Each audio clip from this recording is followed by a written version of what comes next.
नमस्कार दोस्तों। Last class में हम बात कर रहे थे एडवर्ब्स की। एडवर्ब्स में हमने काफी सारे कॉन्सेप्ट डिस्कस कर रहे थे। लास्ट क्लास में हमने कॉन्सेप्ट नंबर 8 डिस्कस कर रहे थे क्वाइट के बारे में। क्वाइट के हमने यूजेस देखे, इसको 4 सब पॉइंट में डिवाइड करके हमने इनके यूजेस देखे कि कैसे क्वाइट के यूज होंगे। ये वेरी की जगह पे आ सकता है, वेरी के और क्वाइट का कैसे यूज होता है। उसके बाद में हमने देखा राइट और क्वाइट दोनों साथ में है तो कैसे उनका यूज ठीक होता है, ठीक माना जाता है। उस पे बेस में हमने एग्जाम्पल से उसको चीजों को सीखा। इसके बाद में हमने बताया कि क्वाइट की विशेषता बताने के लिए कुछ किसी भी दूसरे एडवर्ब का हम यूज नहीं कर सकते, ये चीज हमने सीखी। आज की क्लास में हम स्टार्ट करेंगे कॉन्सेप्ट नंबर 9। तो हेडिंग डालिए सबसे पहले कॉन्सेप्ट नंबर 9।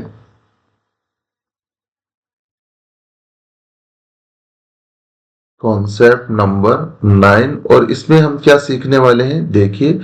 इसमें हम सीखने वाले हैं फेयरली और रेदर में किसका प्रयोग और कहां पे ठीक माना जाता है। इनका प्रयोग कहां कहां पे किसका प्रयोग होगा। इन दो वर्ड्स का फेयरली और रेदर दो हमारे पास वर्ड है, इनकी बात हम करेंगे। देखिए सबसे पहले हम बात कर रहे हैं फेयरली की। तो फेयरली हमेशा और हमेशा, देखो इसको स्टार्ट करते हैं, हेडिंग डाल लीजिएगा कॉन्सेप्ट नंबर। ये क्वेश्चन का साइन हम हटा देते हैं, इसकी हमें रिक्वायरमेंट नहीं। क्वेश्चन थोड़े ना डिस्कस कर रहे हैं, हम कॉन्सेप्ट डिस्कस कर रहे हैं तो उसको लगाने की जरूरत नहीं है। कॉन्सेप्ट नंबर 9 और फेयरली और रेदर, ये दो हमारे वर्ड रहेंगे, इनका यूज हम सीखेंगे। फेयरली की बात करें सबसे पहले, तो फेयरली हमारे पास पॉजिटिव डिग्री के साथ में आता है। रेदर हमारे पास कंपेरेटिव या सुपरलेटिव डिग्री के साथ में आता है। देखो डिग्री की बात करें तो फेयरली हमारे पास आता है पॉजिटिव डिग्री के साथ में, ठीक है। और रेदर हमारे पास में आता है, रेदर है वो आता है हमारे पास कंपेरेटिव डिग्री या सुपरलेटिव डिग्री के साथ में आता है। सबसे पहला यूज तो इसका ये वाला है। अब इसको एग्जांपल से समझें। एग्जांपल से समझें तो हमारे पास है a fairly good book. Fairly good book, ठीक है। यहां पे हम एक एग्जांपल देख लेते हैं। ए फेयरली गुड बुक, हमारे पास यहाँ पे गुड एक पॉजिटिव डिग्री का वर्ड है, इसलिए फेयरली के साथ में क्या है, पॉजिटिव डिग्री है, पॉजिटिव डिग्री के साथ में क्या आएगा, फेयरली आएगा। और हम देखें जैसे हमारे पास हम बात करें, देखो एक थोड़ा सा आप लोगों को ऐसे पता होगा, जैसे फेयरली के साथ में पहले हमारे पास ए या ए एन आ सकता है यदि हमारे पास लगाना हो, या ए या एन की बात करें रेदर के केस में तो कहां पे और कैसे यूज होगा उस चीज की हम बात कर लेते हैं। देखिए इसको सेकंड पॉइंट में देख लीजिए। ये तो आप लोगों को फर्स्ट तो समझ में आ गया होगा, फेयरली हमेशा पॉजिटिव डिग्री के साथ में आता है, रेदर हमारे पास हमेशा कंपेरेटिव डिग्री या सुपरलेटिव डिग्री के साथ में आता है। मैंने मल्टीपल एग्जांपल बताने की बजाय एक ही बता दिया, फेयरली का यूज बता दिया कैसे पॉजिटिव डिग्री के साथ में आता है। सेम रेदर का रहेगा। रेदर के बारे में हम आगे बात करेंगे, इसलिए मैंने यहाँ पे ज्यादा एग्जांपल्स आपको बताए नहीं है, तो इसको नोट डाउन कर लीजिए। फिर हम आगे बढ़ते हैं सेकंड, इसके 9 नंबर कॉन्सेप्ट के सब पार्ट नंबर सेकंड में हम बढ़ते हैं। हम सेकंड पॉइंट में ये देखेंगे, रेदर है हमारे पास, रेदर के साथ में ए पहले कैसे आएगा, क्यों आएगा और कब आएगा उसकी बात करते हैं। रेदर उसके साथ में यदि हमारे पास एडजेक्टिव आता है प्लस नाउन आती है तो इसके साथ में हम ए का प्रयोग स्टार्टिंग में भी कर सकते हैं, और रेदर प्लस ए या एन यहां पे आ सकता है, प्लस हमारे पास एडजेक्टिव हो और नाउन हो।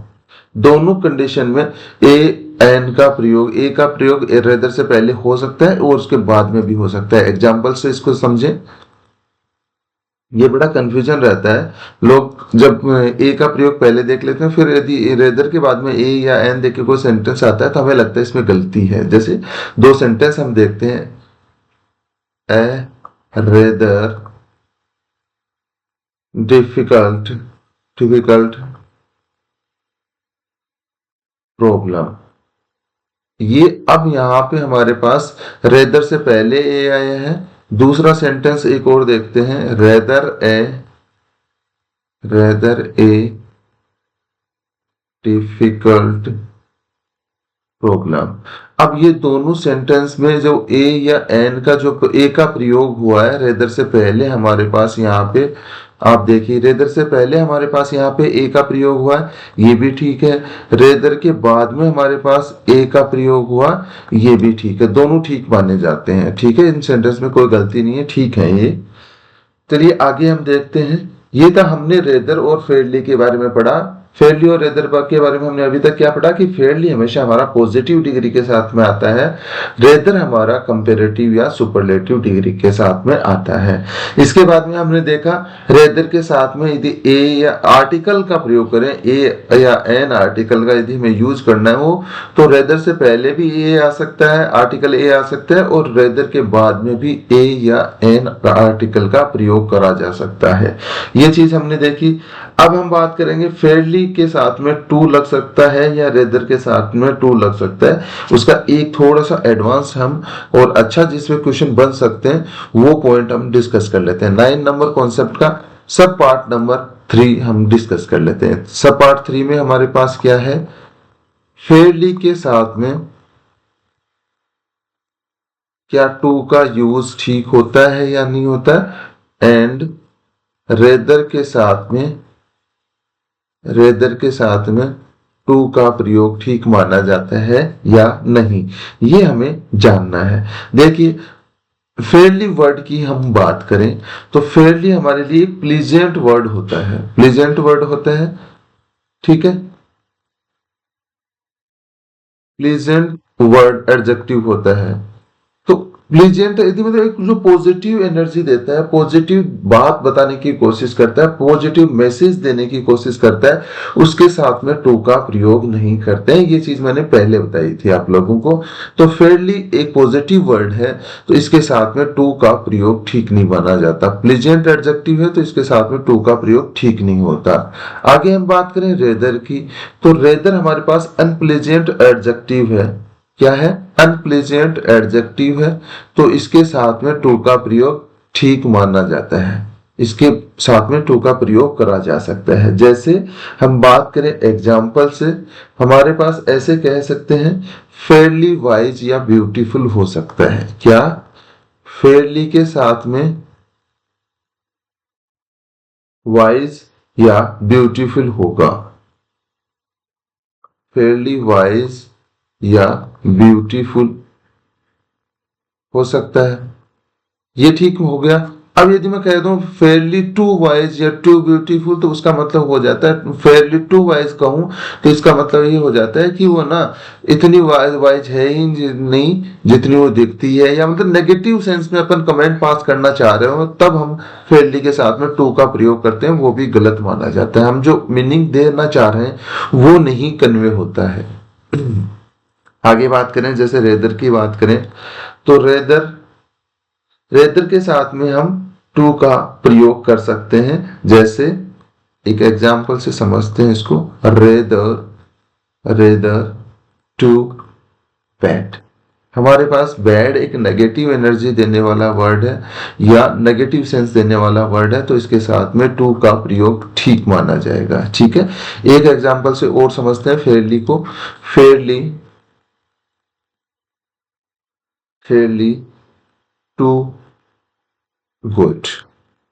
अब हमारे पास यहाँ पे गुड एक पॉजिटिव वर्ड आया है, प्लीजेंट वर्ड आया है, प्लीजेंट वर्ड है। ये हमारे पास बैड अनप्लीजेंट वर्ड था, अनप्लीजेंट एडजेक्टिव था, और गुड हमारे पास प्लीजेंट एडजेक्टिव है। अब इसके साथ में क्या टू का प्रयोग करा जा सकता है? नहीं, कतई नहीं करा जा सकता। यदि पॉजिटिव वर्ड हो उसके साथ में टू का प्रयोग कभी भी ठीक से सही नहीं माना जाता, ये चीज याद रखिएगा। ये था हमने कॉन्सेप्ट नंबर 9 के अंदर हमने स्टडी करा कि फेयरली और रेदर का प्रयोग हम कैसे कैसे कर सकते हैं। ये था, हमने डिटेल में चीजें समझी, ज्यादा हमने एग्जाम्पल नहीं करे क्योंकि हम प्रैक्टिस क्वेश्चंस में इन पे बेस्ड सारे क्वेश्चन करने वाले हैं, तो मैंने ज्यादा इसको डिस्कस नहीं करा। अब हम आगे हमारा नेक्स्ट कॉन्सेप्ट डिस्कस करते हैं। हमारे नेक्स्ट कॉन्सेप्ट में हमारे पास क्या है, हार्ड और हार्डली का प्रयोग सीखना है, उन वर्ड्स का हम प्रयोग कैसे कैसे कर सकते हैं। तो चलिए हेडिंग डालिए, ये लिख लीजिएगा। सबसे पहले ये जो हमारे पॉइंट्स हैं इनको आप लोग नोट डाउन कर लीजिए, सब पॉइंट्स को। फिर हम बात किसकी करेंगे, फिर हम बात करते हैं फेयरली सॉरी हार्ड या हार्डली की। देखिए तो हेडिंग डालिए सबसे पहले कॉन्सेप्ट नंबर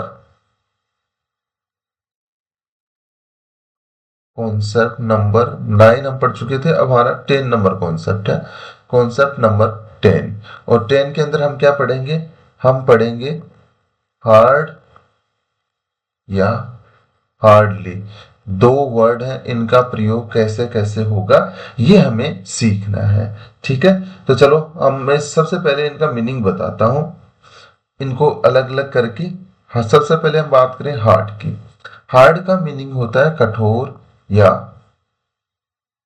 हार्ड का मतलब होता है कठोर या कड़ा, ठीक है, मजबूत। और ये एक क्या होता है, एडजेक्टिव होता है। ठीक है, अब हम बात करें हार्डली की। हार्डली का मतलब होता है करीब करीब, नए के बराबर किसी चीज की बात हो रही हो, करीब करीब, करीब करीब नए के बराबर। बे मुश्किल इसके लिए ठीक वर्ड है। ठीक है, क्या कह सकते हैं, बे मुश्किल। ठीक है, ये वर्ड इसके लिए ठीक है। इस और ये क्या होता है, ये हमारे पास हार्डली होता है, वो एडवर्ब होता है। ठीक है, हार्ड हमारे पास एडजेक्टिव होता है, हार्डली हमारे पास एडवर्ब होता है। अब इनका प्रयोग कैसे होता है, देखो हम कहना चाह रहे हैं कि ये ठीक है, मजबूत है या कड़ा है, या मतलब मजबूत, मजबूत ज्यादा ठीक वर्ड रहता है हार्ड के लिए। और ये एडजेक्टिव के तौर पे यूज होता है हार्ड। और हार्डली की बात करें तो हम जब कह रहे हैं कि भाई हाँ मुश्किल से कुछ भी नहीं है ना, हम ये कहना चाह रहे हैं ना कि यहाँ कुछ भी नहीं है, और या बेमुश्किल कोई चीज है, बहुत ही माइन्यूट मैटर में या मैनर में कोई बात कर रहे हैं कि ना, वो उसका सेंस ये कह रहे हैं कि बहुत ही कम चीज है, तो उस सेंस में हम हार्डली का प्रयोग करते हैं। और हार्डली एक एडवर्ब होती है। अब इसको हम एग्जाम्पल से समझते हैं कि हमारे पास कैसे ठीक होता है, इसका यूज कैसे होता है। इसको हम प्रॉपर एक एग्जाम्पल से समझेंगे, जब क्वेश्चन एग्जाम में पूछा जाता है उस हिसाब से हम बात करते हैं। चलिए हम बात करते हैं, क्वेश्चन नंबर हमारा रहेगा 31 नंबर क्वेश्चन में हमारे पास क्या दिया हुआ है, देखिए हम बात करते हैं। Who will believe, who will believe, believe ये पोर्शन हो गया, that who will believe that that she was not, ये हमारे पास बी पोर्शन हो गया, she was not hardly hit by her husband's death। ये हमारे पास सी पोर्शन हो गया। यदि कोई एरर नहीं है तो आप नो एरर ऑप्शन चूज कर सकते हो। मैंने प्रॉपर एग्जाम्पल लिखा है, जैसा एग्जाम में पूछा गया जो एग्जाम्पल है वो उसकी हम बात कर रहे हैं। तो चलिए हम कॉन्सेप्ट नंबर 10 को बेसिक डिटेल्स आपने नोट डाउन कर ली होगी, क्वेश्चन को भी आप लोगों ने होपफुली नोट डाउन कर लिया होगा। अब इसको बताइए कैसे हम सोल्व कर सकते हैं। Who will believe that she was not hardly hit by her husband's death. अब ये कह रहा है कि वही है ना, ऐसा कौन बिलीव कर सकता है कि वो औरत है जिसके हस्बैंड की डेथ हो गई है, उसको कोई फर्क ना पड़ा हो उसकी डेथ से। तो कभी भी हम हार्डली हीट कहने की बजाय, हार्डली हीट यहाँ का क्या यहाँ पे सही यूज होगा इसका, नहीं, हार्डली की बजाय हमारे पास हार्ड हीट आएगा। ठीक है, यहाँ पे हार्डली की बजाय, हार्डली यहाँ पे करेक्ट नहीं माना जाएगा और इसकी जगह पे हमारे पास एडजेक्टिव का यूज होगा। ये हमारे पास ये है एडवर्ब, ठीक है, जबकि यहाँ पे हमारे पास आना चाहिए एडजेक्टिव, और वो हार्ड हमारा यहाँ पे एडजेक्टिव ठीक माना जाएगा। तो हमारे पास एरर कौन से पार्ट में हो गई, सी पार्ट में एरर हो गई, और करेक्ट सेंटेंस हमारा क्या बनेगा, who will believe that she was not hard hit by her husband's death, ये हमारा करेक्ट सेंटेंस होगा। यहाँ पे हार्डली की बजाय हार्ड का प्रयोग ठीक माना जाएगा। एक और एग्जाम्पल से मैं आपको समझाता हूं, ये तो हमने हार्ड का एग्जाम्पल देख लिया। अब हम बात करेंगे एक और एग्जाम्पल की, और वो एग्जाम्पल हम ले लेते हैं हार्डली पर। हार्डली पे बेस हम एग्जाम्पल ले लेते हैं, क्वेश्चन की फॉर्म में करने की बजाय मैं एग्जाम्पल के तौर पे आपको बता देता हूं इसको। तो हमारे पास एग्जाम्पल है, Radhika Radhika hardly hardly comes to me, या ये सेंटेंस बताइए करेक्ट है या नहीं है। इसमें कहा गया है कि राधिका है वो मुझसे मिलने या मेरे पास बहुत कम आती है, ना के बराबर आती है, वो आती एक्चुअल में आती ही नहीं है। ऐसा है कि वो साल में कोई मुश्किल से एक बार आ जाए तो आ जाए, और वैसे आती ही नहीं है। ऐसा ये सेंटेंस है, वो सेंस देना चाह रहा है, हमें चीजें कन्वे करना चाह रहा है। तो क्या ये ठीक है, मुझे ये ठीक लगता है। यहाँ हार्डली का प्रयोग ठीक है, ठीक है, यहाँ हार्ड का प्रयोग बिल्कुल ठीक नहीं होगा। यहाँ पे जो एडवर्ब की ही हमें रिक्वायरमेंट है सेंटेंस में, और वहां पे एडवर्ब भी आया है, तो ये सेंटेंस हमारा ठीक है। ठीक है, हमने दोनों यूज देख लिए, हार्ड का भी प्रयोग देख लिया और हार्डली का भी देख लिया। अब हमारा रहेगा नेक्स्ट कॉन्सेप्ट नंबर 11 की हम बात कर लेते हैं। तो इसको नोट डाउन कर लीजिए, क्वेश्चन नंबर 31 32 को वीडियो को पॉज करके फिर लिखिए कॉन्सेप्ट नंबर 11। होपफुली आप लोगों ने क्लास को पॉज करके ये दोनों एग्जांपल्स नोट डाउन कर लिए होंगे। तो चलिए आगे बढ़ते हैं। तो हेडिंग डालिए कॉन्सेप्ट नंबर 11। 11 नंबर कॉन्सेप्ट में हमारे पास क्या दिया हुआ है और किसके बारे में हमें नई चीज सीखने को मिलेगी, उसकी हम बात कर लेते हैं। Concept number 11। 11 नंबर कॉन्सेप्ट की बात करें तो हमारे पास है लेट या लेटली, LATELY। ठीक है, इनका प्रयोग कैसे करेंगे, क्या क्या इनके मीनिंग होते हैं, कहाँ कहाँ पे ये यूज हो सकते हैं, उनकी बात हम इंडिविजुअली इनको एक एक को लेके कर लेते हैं। हमारे पास सबसे पहला वर्ड है लेट। लेट की हम बात करें तो हमारे पास लेट का मीनिंग होता है देर या विलंब से कोई कार्य का होना। तो इसको हम एडजेक्टिव के तौर पे भी यूज करते हैं और एडवर्ब के तौर पे भी यूज करते हैं। साथ में हम बात करें लेटली की, LATELY, लेटली की बात करें तो उसका मतलब होता है अभी रिसेंटली कुछ हुआ हो, या हम कहें हाल ही में कुछ हुआ हो, कुछ घटित हुआ हो, उसकी यदि हम बात कर रहे हो तो उसके लिए हम लेटली का प्रयोग करते हैं। और लेटली हमेशा LY जहां पे आप देखोगे तो वो मोस्टली एडवर्ब होती है। क्या होती है, एडवर्ब होती है। तो लेटली का प्रयोग एज ए एडवर्ब हम करेंगे। ठीक है, तो अब हम इसका यूज देखते हैं, कुछ एग्जांपल से इसको समझने की कोशिश करते हैं। सबसे पहले हमारा एग्जांपल नंबर है 33, जिसकी हम बात कर लेते हैं। ही केम केम he came late last night।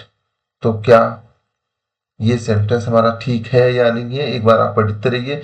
इतने में मैं दो एग्जाम्पल और नोट डाउन करता हूं आप लोगों के लिए। 34 नंबर एग्जाम्पल है, इसमें हमारे पास है हैज ही केम लेटली। ये एग्जाम्पल भी देखिए, क्या दोनों एग्जाम्पल सही हैं या क्या एरर है, आप लोग बताइए जल्दी से। फिर हमारे पास एक एग्जाम्पल है ही वॉज, ये हमारा ए पोर्शन हो गया। जो एग्जाम में आपके एग्जाम्पल आता है, ये क्वेश्चन आता है उसी फॉर्मेट में, ये क्वेश्चन मैं आपको बना के एक दे रहा हूं। ही was fined for he was fined for coming ये बी पॉइंट हो गया, हमारा बी पोर्शन हो गया। फिर हम सी पोर्शन की बात करें तो हमारे पास आ जाएगा लेटली। ये हमारा सी पोर्शन हो गया, कोई एरर नहीं है तो आप लोग चूज कर सकते हैं नो एरर डी ऑप्शन। ठीक है, चलिए इस क्वेश्चन की हम बात करते हैं। अब इन तीनों को हम डिस्कस कर लेते हैं कि क्या गलती है, कहाँ पे गलती है, और क्या यदि ठीक है तो हम कैसे ठीक हैं। ही के कम लेट लास्ट ही केम लेट लास्ट नाइट, ये कहना चाह रहा है, सेंटेंस में कहना चाह रहा है कि वह पिछली रात को लेट आया था। क्या इसका सेंस ठीक है, सेंटेंस ठीक लग रहा है, तो इसको हम कहेंगे ठीक है सेंटेंस। यहाँ पे लेट का प्रयोग हुआ है वो ठीक से हुआ है, तो इस सेंटेंस में कोई एरर नहीं है। बात करें ही ही हैज है यहाँ पे, तो इसको थोड़ा सा ठीक कर देते हैं, HAS है यहाँ पे, has he come lately, has he come lately, क्या हुआ है, अभी अभी आया है, यही कहना चाह रहे हैं हम। ये इंट्रोगेटिव सेंटेंस है तो इसमें क्वेश्चन मार्क भी लगा लीजिए। इंट्रोगेटिव सेंटेंस में हमारे पास क्वेश्चन मार्क भी होता है। हैज ही कम लेटली, क्या हुआ है, अभी अभी हाल ही में आया है, तो यही हम इस सेंटेंस का मीनिंग तो ठीक दे रहा है। तो ये सेंटेंस यहाँ पे जो लेटली का प्रयोग हुआ है वो ठीक से हुआ है, और ये एग्जाम्पल ठीक है हमारा, इसमें कोई एरर नहीं है। अब हम बात करें, डिस्कस करें क्वेश्चन नंबर 35 की। 35 में हमारे पास क्या दिया हुआ है, देखिए इसको हम डिस्कस कर लेते हैं। देखिए हमारे पास क्वेश्चन नंबर 35 में क्या है, ही was fined for coming lately, उसको अभी भी आने के लिए उसको फाइन लगा है, ऐसा हम नहीं कह रहे हैं, हम कह रहे हैं कि उसको लेट आने की वजह से फाइन लगा है। तो यहाँ पे लेटली जो हमारी एडवर्ब है, इसकी बजाय हमारे पास एडजेक्टिव नहीं एडवर्ब है, ये एडवर्ब है, इसकी बजाय हमारे पास इसमें लेट का प्रयोग होना चाहिए। यहाँ पे किसका प्रयोग होना चाहिए, लेट का प्रयोग होना चाहिए। तो सी पोर्शन में एरर हो गई। सेंटेंस करेक्ट कैसा बनेगा हमारे पास, he was fined for coming late, वह देरी से आने की वजह से उस पर फाइन लगा था। ठीक है, ये सेंटेंस हम कहना चाह रहे हैं। तो क्या इसका मीनिंग अब थोड़ा सा ठीक हो गया है, तो हमारा करेक्ट सेंटेंस क्या हो जाएगा, ही was fined for coming let not lately. ठीक है, ये था हमने पढ़ा लेट और लेटली के बारे में, हमने डिटेल में पढ़ा। कुछ कुछ और वर्ड्स हैं हमारे पास, जैसे एगो का प्रयोग देखते हैं। एगो का प्रयोग कैसे होता है, एट प्रेजेंट, प्रेजेंटली या शॉर्टली का प्रयोग हम कैसे करते हैं, अर्ली या सून का प्रयोग कैसे करते हैं, जस्ट एंड जस्ट नाउ का प्रयोग कैसे करते हैं। ये हमारे पास कुछ कुछ पोर्शन है जिनको हम पढ़ लेते हैं। चलिए आगे पढ़ते हैं। हमारा कॉन्सेप्ट नंबर 11 हो गया है। इसको आप होपफुली आप लोगों ने नोट डाउन भी कर लिया होगा वीडियो को पॉज करके, जिन्होंने नहीं करा वो थोड़ा सा पीछे जाके उसको नोट डाउन जरूर कर लीजिएगा। अब हम हेडिंग पढ़ेंगे, हमारी हेडिंग रहेगी नई, कॉन्सेप्ट नंबर 12 है।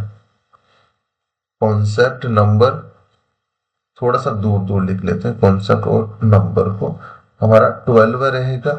इसमें हमारे पास क्या रहेगा, देखिए हम बात कर लेते हैं। हमारे पास रहेगा एगो, इसका प्रयोग हमारे पास कैसे ठीक रहेगा, कैसे हम इसका प्रयोग करेंगे, चलिए हम बात कर लेते हैं। एगो का मतलब होता है, और थोड़ा सा जैसे पास्ट सेंटेंस में इसकी बात करते हैं एगो की। ठीक है, सिंपल पास्ट में हम इसकी बात करते हैं। कौन से टेंस में इसका यूज होता है, ठीक माना जाता है, हमारे पास सिंपल पास्ट टेंस में एगो का यूज करते हैं। अब टेंस ये कैसे होते हैं, टेंस में कौन सा सिंपल पास्ट होता है, इसकी हम बात करेंगे बाद में, अभी हम इसकी बात नहीं कर रहे। तो चलिए हम एक सेंटेंस से इस एग्जाम्पल को समझने की कोशिश करते हैं। हमारे पास क्वेश्चन नंबर 36 है। 36 में हमारे पास क्या दिया हुआ है, ही हैड, ये हमारा ए पोर्शन हो गया। ठीक है, बी पोर्शन की बात करें, ही हैड कम, ही हैड कम, कम, ये हमारा बी पोर्शन हो गया। He had come, B portion हो गया। सी पोर्शन की बात करें, ही हैड कम ए मंथ एगो, ए मंथ ये बहुत पूछा जाता है, इस पे बेस्ड क्वेश्चन काफी पूछे जाते हैं। ये सी पोर्शन हो गया, यदि कोई एरर नहीं है तो नो एरर ऑप्शन चूज कर सकते हैं आप। तो चलिए बात करते हैं ही हैड कम ए मंथ एगो। अब मैं आप लोगों को एक चीज बताऊं, यदि हम एगो का प्रयोग करते हैं तो इसके साथ में हमारे पास केवल और केवल सिंपल पास्ट टेंस आता है, ठीक है। और सिंपल पास्ट टेंस आता है, और सिंपल पास्ट टेंस में क्या होता है, मेन रूप से हमारे पास यदि इंट्रोगेटिव और नेगेटिव सेंटेंसेस हो तो उसमें तो हमारे पास किसका यूज होता है, डिड वर्ब का यूज होता है। जबकि हम बात करें सिंपल पास्ट में, जो सिंपल हमारा सेंटेंस होता है उसमें केवल और केवल वर्ब की सेकंड फॉर्म का यूज होता है, सेकंड फॉर्म का यूज होता है, उसमें बाकी किसी चीज का यूज नहीं होता है। यहाँ पे हमारे पास हेड और वर्ब की थर्ड फॉर्म दे रखी है, हेड के साथ में वर्ब की थर्ड फॉर्म दे रखी है, ठीक है। तो हमारे पास ना यहाँ पे ना तो हेड आना चाहिए ना थर्ड फॉर्म आनी चाहिए, थर्ड फॉर्म की बजाय सेकंड फॉर्म का प्रयोग ठीक माना जाता है। तो हमारे पास हेड नहीं आएगा, और कम की जगह हमारे पास सेकंड फॉर्म आएगी केम। तो हमारे पास कौन कौन से पार्ट में एरर हो गई, ए पोर्शन में भी एरर हो गई और बी पोर्शन में भी एरर हो गई। हमारा करेक्ट सेंटेंस क्या होगा, ही केम ए मंथ एगो। अब ऐसा क्यों हुआ, हेड के साथ में हमने केम कम का प्रयोग यहाँ पे क्यों नहीं कर सकते, क्योंकि हमारे पास एगो का प्रयोग हुआ है और एगो के साथ में केवल और केवल सिंपल पास्ट टेंस का प्रयोग करा जाता है। और सिंपल पास्ट टेंस में होता क्या है, वर्ब की सेकंड फॉर्म का यूज करा जाता है। तो हमारे पास यहाँ पे क्या गलती होगी, हेड नहीं आएगा और कम की बजाय केम आएगा। तो करेक्ट सेंटेंस क्या हो जाएगा, ही केम ए मंथ एगो, ठीक है। ये हमारा ठीक माना जाएगा। अब हम बात करें कॉन्सेप्ट नंबर 13 की, तो उससे पहले आप लोग क्वेश्चन कॉन्सेप्ट नंबर 12 को नोट डाउन कर लो और उसके साथ साथ में क्वेश्चन नंबर 36 को भी नोट डाउन कर लो। मैंने अच्छे से बता दिए हैं ये कॉन्सेप्ट। अब हम बात करेंगे कॉन्सेप्ट नंबर 13 की, हमारी हेडिंग रहने वाली है कॉन्सेप्ट नंबर 13। तो चलिए मैं हेडिंग यहाँ पे लिख देता हूँ, कॉन्सेप्ट नंबर 13 में हम क्या पढ़ेंगे उसकी हम बात कर लेते हैं। होपफुली आप लोगों ने 12 नंबर कॉन्सेप्ट नोट डाउन कर लिया होगा। कॉन्सेप्ट नंबर 13 की हम बात करें तो हम इसमें सीखने वाले हैं एट प्रेजेंट, प्रेजेंटली या शॉर्टली, इनका प्रयोग क्या कैसे होता है, क्या है eight present, at present, presently,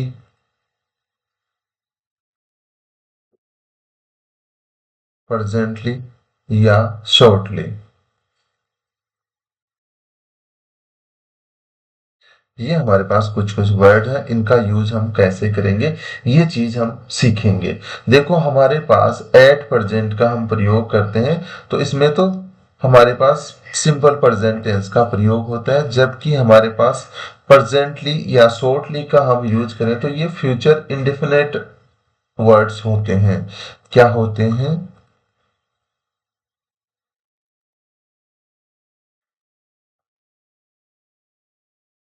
ठीक है। एट प्रेजेंट मतलब हाल ही में, एट प्रेजेंट मतलब अभी अभी, और प्रेजेंटली या शॉर्टली में मतलब जस्ट अभी जो कुछ अपने पास घटनाएं होती हैं उनके लिए यूज होता है। जैसे एग्जांपल्स के साथ में उनको देख लेते हैं। हमारे पास एग्जाम्पल नंबर है 37 नंबर एग्जाम्पल की बात करें, at present, at present, at present we do not need, we do not need any more। हमें अभी वर्तमान में हमें और कुछ नहीं चाहिए। तो इसका एट प्रेजेंट का प्रयोग क्या यहाँ पे ठीक से हुआ है, मुझे ठीक से लग रहा है। कैसे होगा, एक और एग्जांपल लिख देता हूँ फिर हम डिस्कस करेंगे 37 और 38 नंबर। देखिए दे विल गो शॉर्टली। अब देखिए इसको समझिए आप, हमारे पास दो वर्ड है एट प्रेजेंट, प्रेजेंटली या शॉर्टली, ठीक है। एट प्रेजेंट की बात करें, हमारे पास कोई कार्य हम कर चुके हैं या मतलब इस पॉइंट पे ही कार्य हो रहा है। प्रेजेंटली मतलब थोड़ा सा टाइम लगेगा, प्रेजेंटली या शॉर्टली हमारे पास आएगा तो उसमें क्या होगा, थोड़ा सा हमें मौका मिल जाएगा, टाइम गैप हमें मिल जाएगा। एट परसेंट मतलब तुरंत इसी क्षण, जैसे अभी हमारे पास कोई टाइम हुआ, उसी पे कोई कार्य हो गया तो उसकी बात क्या करेंगे, उसी मोड पे उसी टाइम पे हमारे पास कोई, हम किसी मोमेंट की बात कर रहे हैं तो उसके लिए हमारे पास एट परसेंट आता है। और हमारे पास प्रेजेंटली या शॉर्टली की बात करें तो हमारे पास थोड़ा सा टाइम गैप हमें मिल जाता है कि वो कार्य तुरंत ना होने की बजाय थोड़ा बाद में होगा, ठीक है, या थोड़ा पहले होगा, मतलब लेकिन उस एट पॉइंट पे हमारे पास, जिस पॉइंट पे हम बात कर रहे हैं उस पॉइंट या टाइम पे हमारे पास वो कार्य नहीं हो रहा होगा, उस पे हो रहा है तो हम एट परसेंट का यूज करेंगे। तो देखिए एग्जाम्पल से समझें इस चीज को।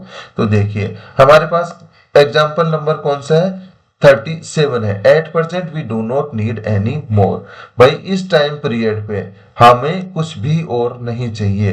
तो हम करंट टाइम की बात कर रहे हैं, हम करंट टाइम की बात करें तो हमारे पास किसका प्रयोग ठीक माना जाएगा, करंट टाइम की हम बात कर रहे हैं तो हमारे पास 8% का प्रयोग ठीक माना जाता है।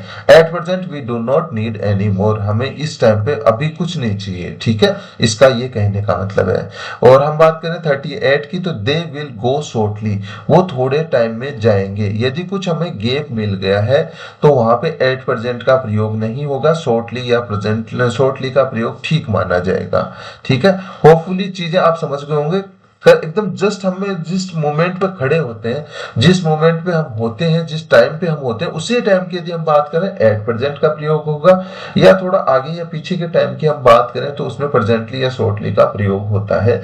ये चीज आपके अपने दिमाग में गांठ बांध लीजिए। हमने इसको एग्जाम्पल नंबर 37 और 38 से सीखने की कोशिश करी है।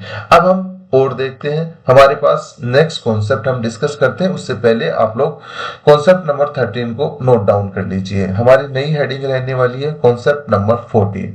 14 में हम क्या सीखेंगे, किसके बारे में बात करेंगे, देख लीजिए। जिन बच्चों ने ऊपर वाले 13 नंबर कॉन्सेप्ट और उसके एग्जाम्पल नोट डाउन कर लिए हैं वो मेरे साथ साथ में कॉन्सेप्ट नंबर 14 को भी लिखना स्टार्ट करिए। 14 में हम क्या पढ़ेंगे, किसके बारे में पढ़ेंगे, देखिए 14 में हम पढ़ेंगे अर्ली, या हमारे पास सून का प्रयोग कैसे होता है वो चीज हम सीखेंगे।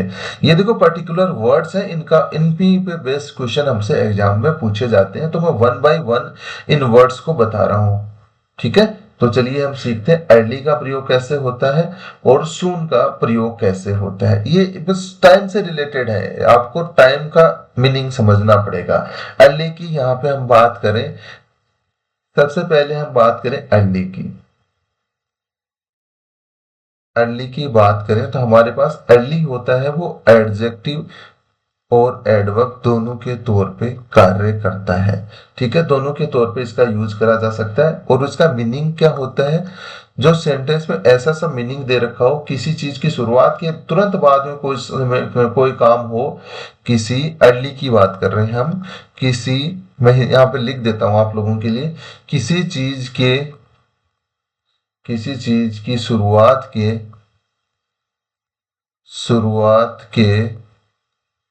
किसी चीज की शुरुआत के तुरंत बाद में कोई घटना हो रही है, कुछ कार्य हो रहा है, उसके लिए हम अर्ली का प्रयोग करते हैं। या फिर एक तो ऐसे हो सकता है, या नियत समय से हमने कोई कार्य डिसाइड कर रखा है कि इस टाइम पे करना है, उससे पहले हो रहा है, नियत समय के पहले कोई चीज हो रही है, कोई कार्य हो रहा है तो उसके लिए नियत समय से पहले, ठीक है। ये इसके यूजेज हैं जो मैंने आप लोगों को बताया। अब हम बात करें, पहले इसके एग्जांपल से समझ लेते हैं, सून को हम बाद में समझ लेंगे, ठीक है। अर्ली का क्या मतलब हुआ, किसी चीज की शुरुआत के तुरंत बाद में कोई कार्य हो रहा है तो उसके लिए हम अर्ली का यूज करते हैं, या कोई डिसाइडेड टाइम है उससे पहले कोई कार्य हो रहा है उसके लिए हम इसका प्रयोग करते हैं। जैसे हम बात करते हैं, इसके एग्जाम्पल से समझने की कोशिश करते हैं। क्वेश्चन नंबर हमारा, या एग्जाम्पल मान लो क्वेश्चन की, तो क्वेश्चन के फॉर्मेट में हम नहीं करने वाले। एग्जाम्पल नंबर हमारा कौन सा रहेगा, एग्जाम्पल नंबर हमारा 39 है। 38 तक हम ऑलरेडी डिस्कस कर चुके हैं। तो देखिए, roses roses blues early this spring, early this spring मतलब मौसम आने से पहले ही उनमें ग्रोथ हुई है। अर्ली इस तो यहाँ पे अर्ली का प्रयोग हुआ है कि मतलब रोजेज हैं उनकी ग्रोथ स्प्रिंग मौसम जो हमारा एक उनका सीजन होता है उससे आने से पहले हुई है। तो हम किसी चीज की शुरुआत के तुरंत बाद की तो यहाँ पे प्रयोग नहीं कर रहे, लेकिन हम नियत समय से मतलब वो मौसम आने के बाद तो ग्रोथ होती है रोजेज की, लेकिन उससे पहले उनकी ग्रोथ हुई है, तो हम इसके लिए हमने यहाँ पे अर्ली वर्ड का यूज करा है जो कि ठीक है। ठीक है, चलिए हम नेक्स्ट एग्जांपल की बात करें। हमारे पास एग्जांपल नंबर यहाँ पे 14 रहेगा। 14 नंबर एग्जांपल की बात करें तो देखिए इसमें हमारे पास क्या है, ही अराइव्ड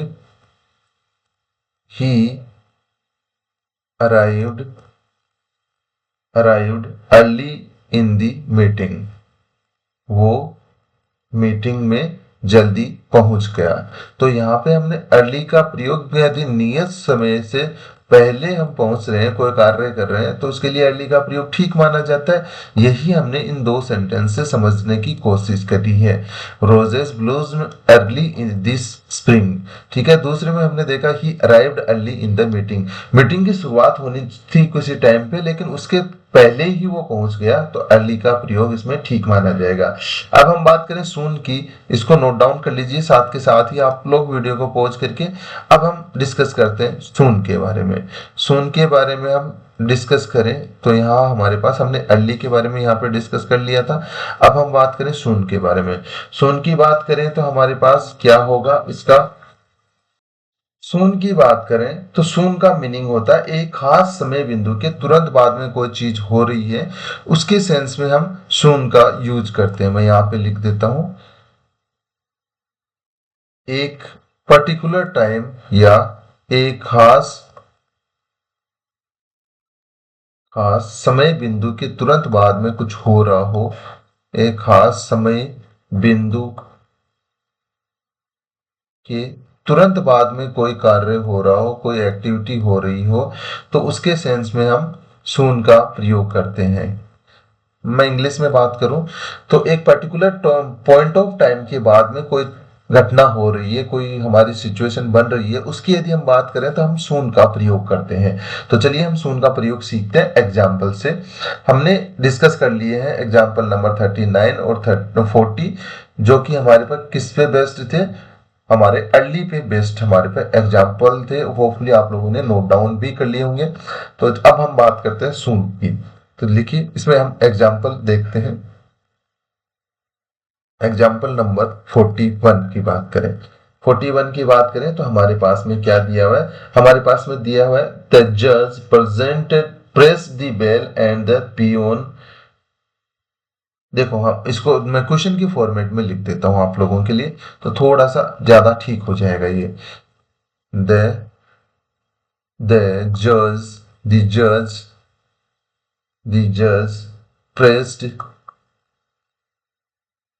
pressed the bell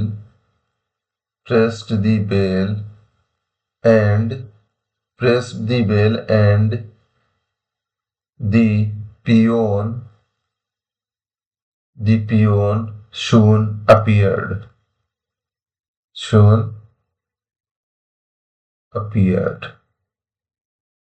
ठीक है।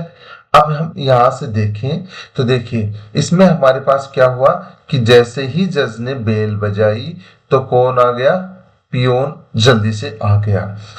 ये एक पॉइंट, एक मतलब पहली एक घटना हुई, उसके रिएक्शन हमने देखा कि एक काम होने के तुरंत बाद में दूसरा काम हो गया है।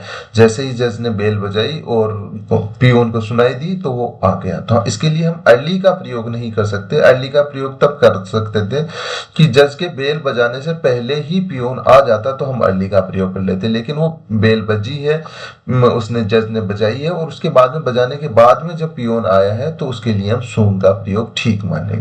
ठीक है, ये हमने सून का प्रयोग और अर्ली के प्रयोग सीखे यहां से। अब हम बात करते हैं हमारे नेक्स्ट कॉन्सेप्ट की।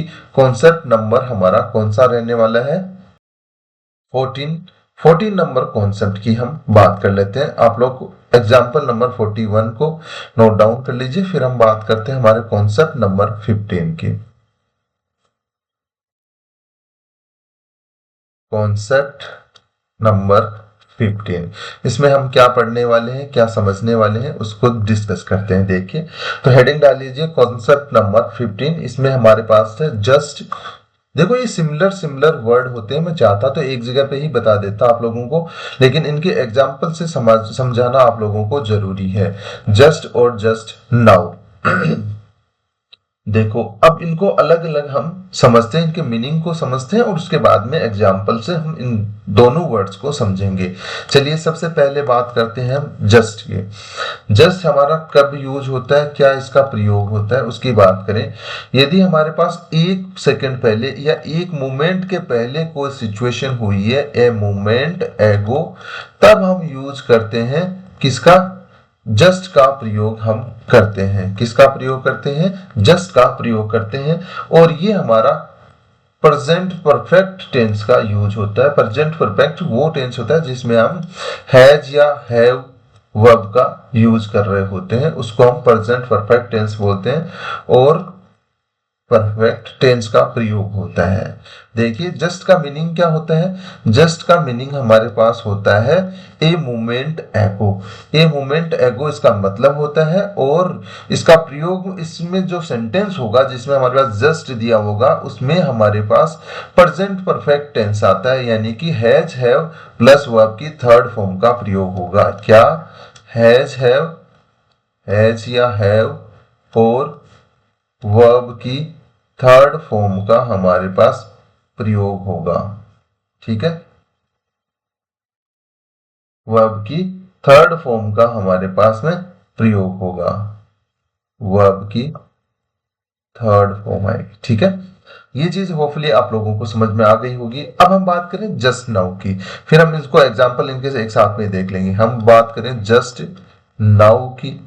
जस्ट नाउ का मीनिंग क्या होता है वो देख लीजिए। सबसे पहले तो जस्ट नाउ का मीनिंग होता है at this moment.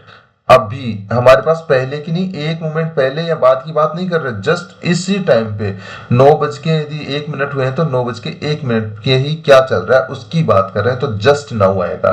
At this moment क्या हो रहा है, अभी क्या हो रहा है, प्रेजेंट में हमारे पास क्या सिचुएशन चल रही है, उसकी यदि हम बात करें तो हमारे पास जस्ट नाउ का प्रयोग होता है।